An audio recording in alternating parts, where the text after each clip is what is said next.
बिस्मिल्लाहिर्रहमानिर्रहीम। अस्सलाम वालेकुम। कैसे हैं आप? उम्मीद करती हूँ आप सब लोग ठीक होंगे, खुश होंगे। आज मैंने बनाई है सिंगाड़े की रेसिपी, जो कि बहुत ही आसान है और ये बहुत ही मज़े के लगते हैं। तो चलिए शुरू करते हैं हम आज की ये रेसिपी। बिस्मिल्लाहिर्रहमानिर्रहीम। सबसे पहले हम कढ़ाई में डालेंगे सिंगाड़ा। ये मैंने लिए थे बाज़ार से तकरीबन 1 kg और मैंने इसको बहुत अच्छे से वॉश कर लिया। यहाँ पे आप देख सकते हैं थोड़ा थोड़ा सा इसका पिंक पिंक सा कलर, थोड़ा सा ब्लैक और हल्का सा इसमें ग्रीन कलर भी है। तो इसको हम डाल देंगे कढ़ाई के अंदर इस तरह से। तो ये बाज़ार से बहुत ही महंगे मिलते हैं।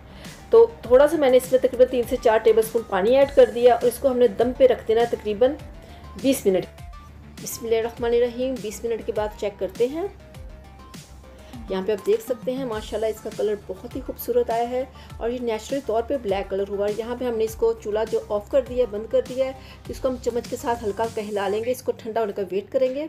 तो यहाँ पे ये ठंडे हो चुके हैं, मैंने प्लेट में डाल लिए। मैं आपको काट कर दिखाती हूँ ये अंदर से कैसे हैं।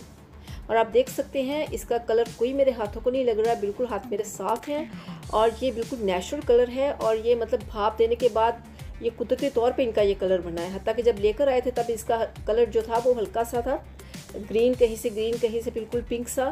तो बॉईल करने के बाद ये बिल्कुल ब्लैक हो चुके और अंदर से देखें माशाल्लाह अल्हम्दुलिल्लाह कितनी प्यारी इसकी जो है गिरी निकली है।